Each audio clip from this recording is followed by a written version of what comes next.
I will be presenting the work of Steve Easterbrook, Janice Singer, Margaret Ann Story, and Daniela Damian on the Selecting Empirical Methods for Software Engineering research paper.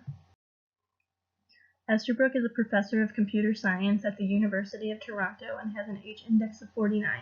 Singer is a senior advisor for program innovation at MHQP. She does not have a Google Scholar page, a picture on her LinkedIn account, or an H-index that I could find.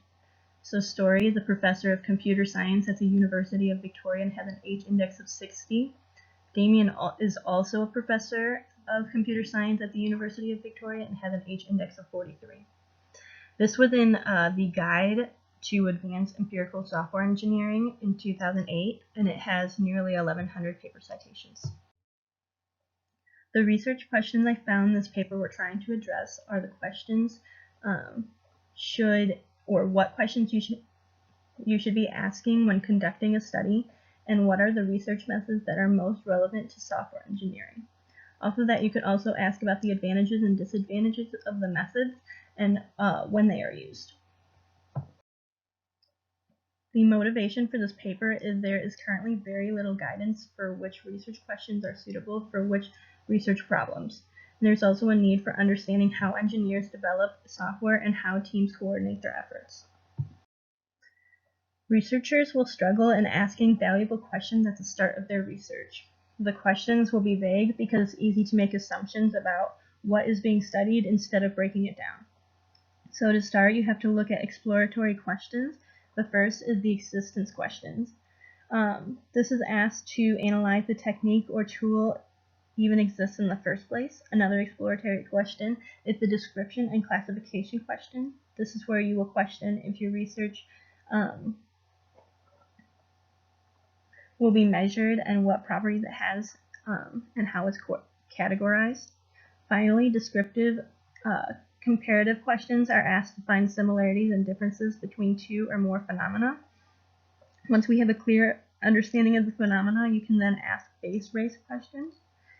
The first is the frequency and distribution questions, where you beg a question of how often a technique occurs. The second is the descriptive process questions that will be insightful to see how something normally works and the sequence of events. Next are the relationship questions, and this is where you would ask if two things are related or occurrences of one another. After explaining why a relationship holds, you can then try to identify the cause and effect or ask causality questions. Causality questions ask whether a particular tool or technique causes improvements in a situation. Causality comparative questions investigate relationships between different causes. Causality comparative interactions investigate how context affects cause and affects relationships. All the questions so far have been empirical research questions, but you can also ask the non-empirical questions like design questions, and this is where you would beg the question of what an effective way to achieve a goal or a technique is. So to understand different philosophical stances, it's important to make a distinction between epistemology and ontology. So epistemology is the nature of humankind knowledge and how we obtain it, while ontology is the nature of the world and how we attempt to understand it. There are four dominant philosophical stances. The stances represent what you believe to be acceptable evidence in a dominant in response to research questions. The first stance is positivism, which is the idea that all knowledge is based on logic from observable facts. So this has faced some scrutiny because of the doubts about the reliability of observation of our world, and some things expressed as fact turn out to be wrong. This is typically associated with control experiments, which we will get into a little later. Constructivism does not believe that science can be separated from the human context. They find that interpretation of what theory means is just as important as the empirical observations which it is based. With that being said, they concentrate less on verifying theory and more on how people make sense of the world. This is closely associated with ethnographies. Critical theory judges scientific knowledge by its ability to free people from restrictive systems of thought. They see research as a political act because knowledge empowers different groups within a society. They want their research to address who it helps. They often use case studies. Finally, pragmatism sees knowledge as approximate and incomplete and finds value in the method by which it was obtained. Knowledge is judged by its usefulness and to solve practical problems in this case.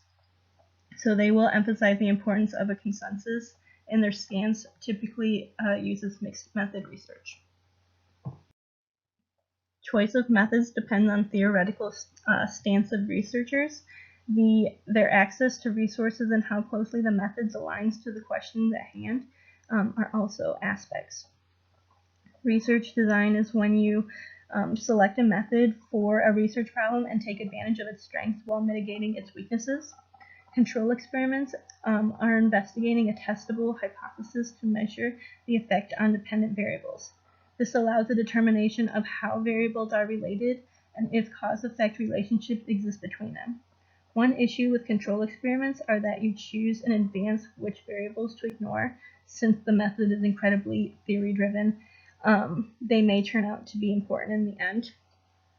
Case studies offer an in-depth understanding of how and why behind a phenomenon and can reveal why a cause and effect occur. Exploratory case studies are used in initial investigations to derive a new hypothesis and build theories. A confirmatory case study is used to test existing theories. A weakness of case studies is that data collection and analysis is based on interpretation and researcher bias. Survey research identifies characteristics of broad population. Here, the research questions need to be clear and have a target population. Some weaknesses of the survey are sampling bias, low response rate, and ensuring questions gain valid and useful data. Ethnographies study the community to understand the members of that community. It can help make sense of how technical communities build their practices and communication strategies. A form of ethnography is participant observation, where a researcher becomes a member of the community being studied. A challenge is performing detailed observation while avoiding preconception. Action research is used to attempt to solve problems while at the same time studying experience of solving that problem.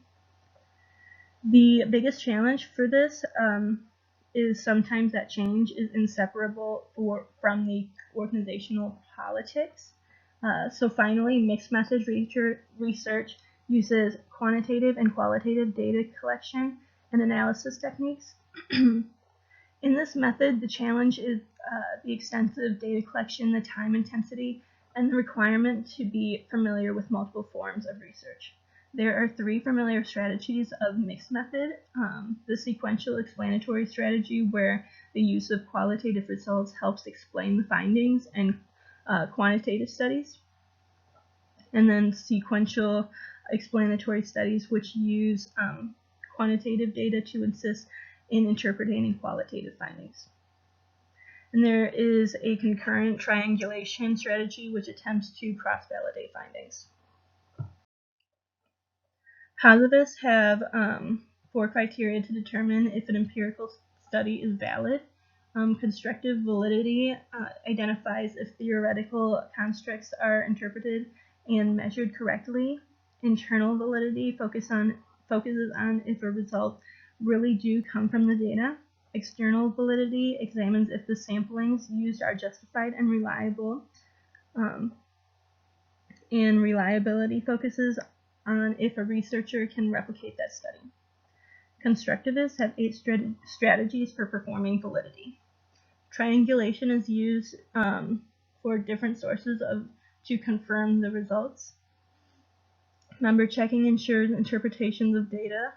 Rich, thick descriptions use detailed descriptions to convey the findings of the research. clarify basis insists for the researcher to address their biases. Report discrepant information identifies results that confirm a theory and defers a theory. Prolonged contact with participants makes sure interactions are long enough for a true understanding. Peer debriefings offer peer review before a release of findings, and external auditors use someone to review a research procedure and findings. A conclusion of this paper is an extensive formulation of what goes into addressing a research problem by making you aware of some of the limitations of the strategy or of the research methods. You have the best chance of minimizing the weakness. And finally, by looking at practical considerations, challenges are identified for the methods.